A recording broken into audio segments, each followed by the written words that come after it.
My name is Chris Wark. I was diagnosed with stage 3 colon cancer when I was 26 years old, and I'm now 40 years old, cancer-free. When I was diagnosed, I was a very typical cancer patient. I didn't know anything about cancer treatment. I'd never had any friends or family go through it, and I was rushed into surgery. I had stage 3 colon cancer.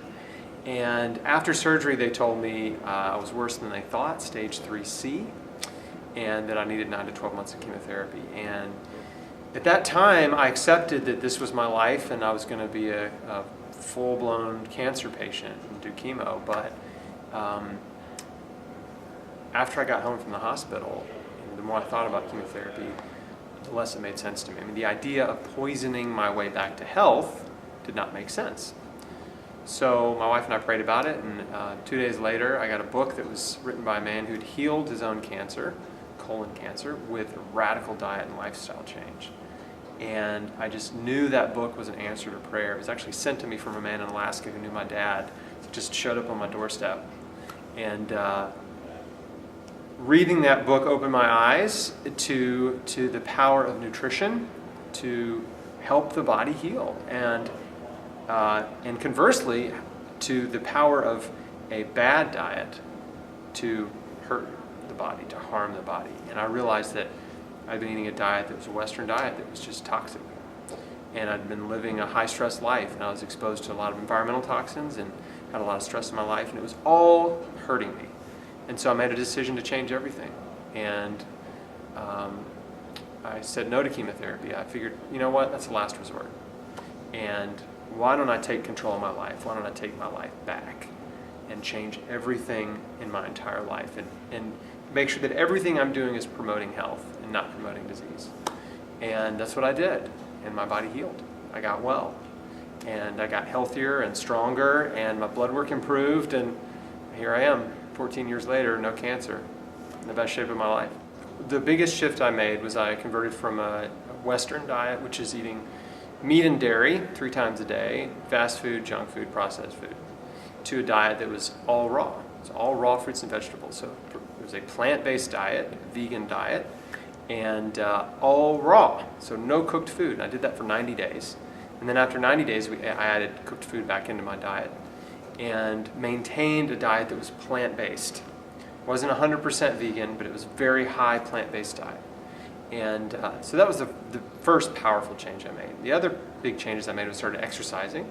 I started overdosing on supplements, like everything I could find and afford. And I can't tell you which ones helped, but it doesn't matter. Like I just put everything in there that I could. And I made a decision to live. And that was really a big deal for me. I decided I am going to live. Can you talk about the pressure from friends and family and doctors? How did you deal with that? Yeah, I had a lot of pressure from people around me who thought I was making a mistake, and that was very difficult. It was very hard to deal with the fact that everyone around me thought I was wrong and I was being stubborn and foolish. But deep down, I knew that the decisions I was making because I wanted to live. And I knew that I was doing everything in my power to live, even if they didn't understand. And so it was a very lonely. There was a very lonely time in my life where I was doing everything I could to get well and no one understood. But fortunately, time changes things. And as I got better and better, eventually I got completely well, and the people who thought I was crazy now think I'm a genius. So it worked out. And you know, one thing that really stuck out to me in your story was when you were at the doctor, he said a statement about earning your business. Can you tell me that exact quote and how exactly that was like a turning point and how that made you feel? Yeah, so when there was a lot of family pressure to go see the oncologist, and so I reluctantly went, and the appointment did not go well. And a few of the things he said to me that were just so strange was, I asked him about the raw food diet. He said I couldn't do it because it would fight the chemo, which I thought was weird. And then I asked him about, are there any alternative therapies available? And he said, no, there are none. If you don't do chemotherapy, you're insane.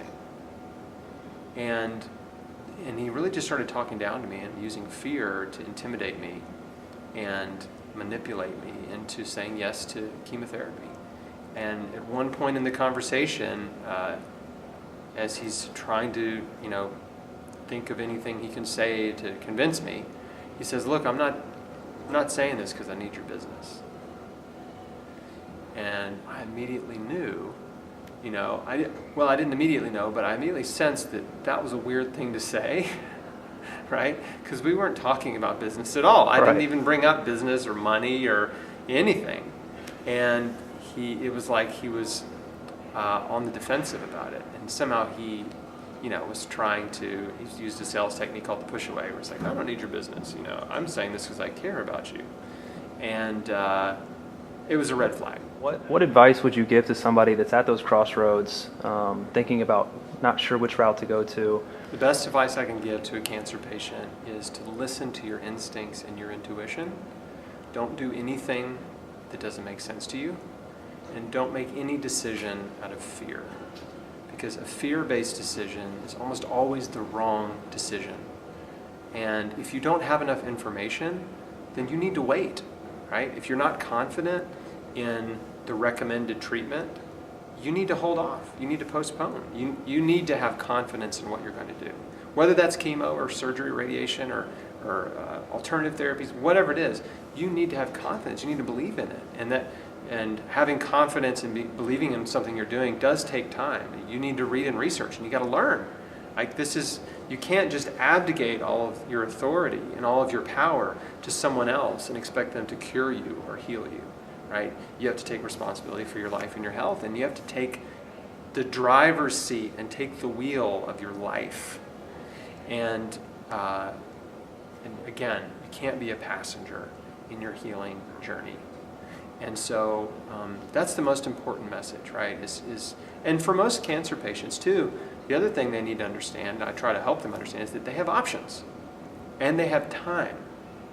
Because in the cancer treatment world, everything is rush, rush, rush, right? You have no options, you have no time, and you have to do this treatment immediately or you're going to die.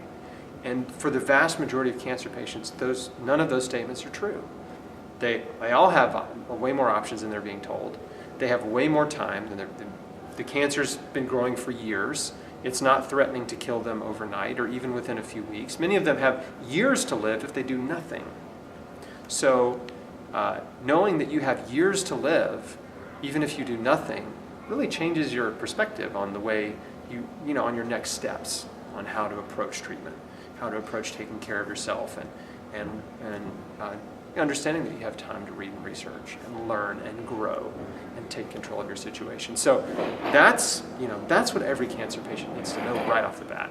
So I have a website. I started it 7 years ago. It's called chrisbeatcancer.com. And I started the site just to share my own story and share information about nutrition and health and healing cancer and cancer prevention. And what I stumbled across early on is that once I put myself out there, a lot of other people who had healed cancer like me started coming out of the woodwork and saying, oh, hey, I love your website. I healed cancer too. And I did a lot of the same things you did. And so I started interviewing those people. So my site is not all about me. There are 50 plus interviews with people who have healed cancer with nutrition and natural therapies, all types and stages of cancer. Some of them refused conventional therapy, some of them walked away from it in the middle, and some of them were sent home to die because it just didn't work, it failed them. So Chris Beat Cancer, again, after 7 years, is going to be a pretty big resource for, again, information on nutrition and natural therapies, healing cancer, preventing cancer, lots of wonderful survivor interviews where they explain exactly what they did to heal. It's just a resource that I've built for the world.